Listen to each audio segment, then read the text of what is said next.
Don't know if you've seen this article in the New York Times. It was published on the 26th. That's today. Okay.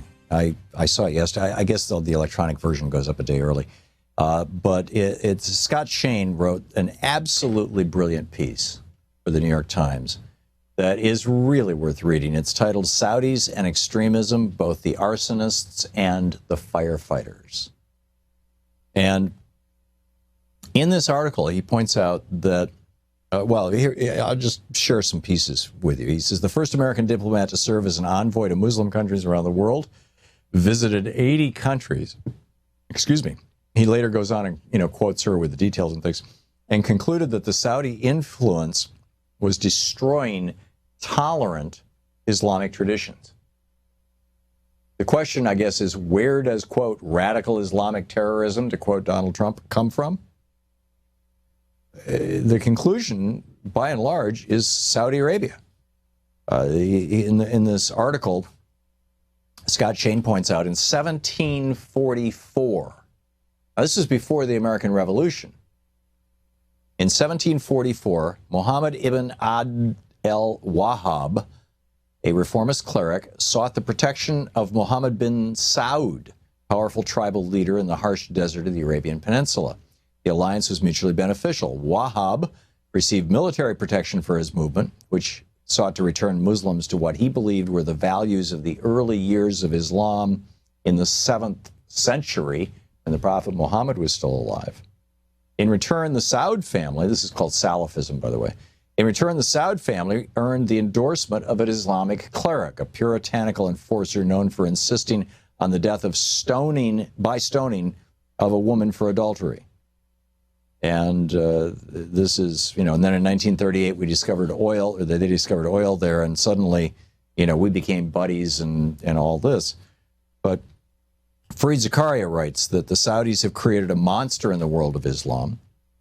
In the realm of extremist Islam, the Sauds are both the arsonists and the firefighters, says William McCants, a Brookings Institution scholar. They promote a very toxic form of Islam that draws sharp lines between a small number of true believers and everyone else, Muslim and non-Muslim. Thomas Heghammer, a Norwegian terrorism expert, again quoting the article, said the most important effect of Saudi proselytizing might have been to slow down the evolution of Islam, blocking its natural accommodation to a diverse and globalized world. He said if there was going to be an Islamic Reformation in the 20th century, the Saudis probably prevented it by pumping out literalism. They talk about the reach of the Saudis has been stunning, from the Gothenburg Mosque in Sweden to the King Faisal Mosque in Chad to the King Fahd Mosque in Los Angeles to the Seoul Central Mosque in South Korea. There's a broad consensus that the Saudi ideological juggernaut has disrupted local Islamic traditions in dozens of countries, the result of lavish spending on religious outreach for a half a century, estimated in the tens of billions of dollars. We give them money for oil. They take that money and they promote Wahhabism. This Wahhabist preaching contributing to majority support in some polls in Egypt, Pakistan, and other countries for stoning for adultery and execution for anyone who tries to leave Islam. In divided countries, again from the New York Times piece, in divided countries like Pakistan and Nigeria, the flood of Saudi money and the ideology it promotes have exacerbated divisions over religion that regularly prove lethal. They also trash Jews and Christians, something that is arguably not part of Islam. Traditional Islam, not Wahhabist Islam, recognizes Jews as basically their brothers and Christians as their, both of these religions predate Islam. So they build on the foundation of Judaism and Christianity, and say, and Muhammad is the most recent prophet. So, again, back to the article, Exhibit A may be Saudi Arabia itself, which produced not only Osama bin Laden, but also 15 of the 19 hijackers on 9/11, sent more suicide bombers than any other country to Iraq after the U.S. 2003 invasion, and has supplied more foreign fighters to the Islamic State, 2,500 of them, than any other country than Tunisia. So the Islamic State is filled with Saudis. because they've been preached at since they were old enough to speak that, you know, this, they point out this is an embarrassment to Saudi Arabia. The Islamic State is opening madrasas. They're opening schools, religious schools. They're using official Saudi textbooks. Of the 12 works by Muslim scholars republished by the Islamic State, 7 are by Muhammad ibn Abd al-Wahhab, the 18th century founder of the Saudi School of Islam.